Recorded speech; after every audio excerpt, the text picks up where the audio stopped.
Hello and welcome there, friends. My name is Gerald, pastor of Innovate Christian Community Church in Kannapolis, North Carolina. Welcome to you from wherever you have clicked play from. We are just so glad that you're taking the time to see what it is we have to say from God's Word. We're in Psalm 119, as we have been doing daily Psalms for some time now, and we have been on Psalm 119 for some time because it's 176 verses total. But it's broken down by the Hebrew alphabet, 8 verses per letter. So today we end Psalm 119. We're on the last set of 8 verses. As always, our hope for you, for us, is that you are blessed and encouraged by the word that we share together here through the Psalms. Again, we're Psalm 119, verses 169 through 176. Let my cry come before you, O Lord. Give me understanding according to your word. Let my plea come before you. Deliver me according to your word. My lips will pour forth praise, for you teach me your statutes. My tongue will sing of your word, for all your commandments are right. Let your hand be ready to help me, for I have chosen your precepts. I long for your salvation, O Lord, and your law is my delight. Let my soul live and praise you, and let your rules help me. I have gone astray like a lost sheep. Seek your servant, for I do not forget your commandments.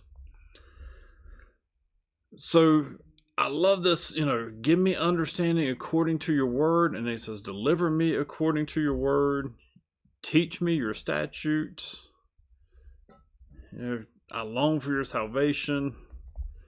David is, not David. We've talked about it before. I believe it's Ezra that actually wrote Psalm 119, But he is recognizing that it is God who teaches. It is God that gives understanding. It is God that saves.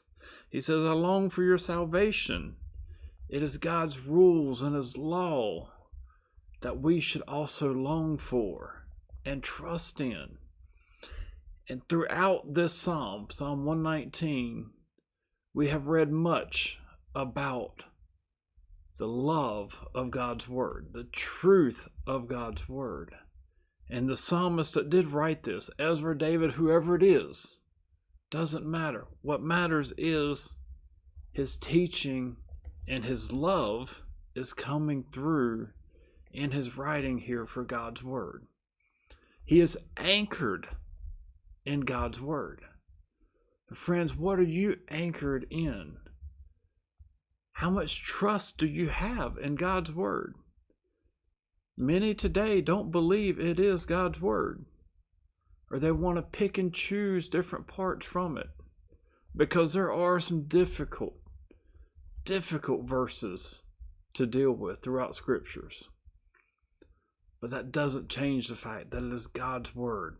It is inerrant, meaning it is not wrong. It is true. It has stood the test of time, as many people have time and time again challenged it, going at it, wanting to prove it to be false. But there is more real record, more real truth, more real support for God's word than there is just about any other historical writing that we have today. And that's crazy to some. Some don't even realize it. Over 40-something different authors, and all of them teach us the same about God. He's faithful, he's trustworthy, he is the great creator, and he gave us his word to guide us, to teach us, to help us learn about him, and to help us learn about ourselves. So what is your faith anchored in? My faith is anchored in the person of Jesus Christ, which this word, his word, tells me about. And I pray yours is as well. When you need something to stand on, a firm foundation that doesn't go with the waves of time or culture. God's word, never changing, always truthful, and always faithful like He is to help us understand, learn, and see how we should be living.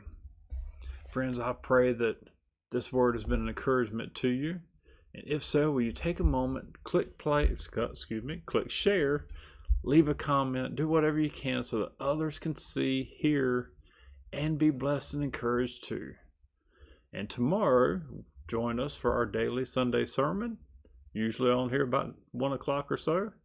And then tomorrow evening, we will go deeper into our Red Letter series as we have continued to be in at 6 o'clock on Facebook Live. But until then, be encouraged, be blessed, and share it with somebody else. Have a great day.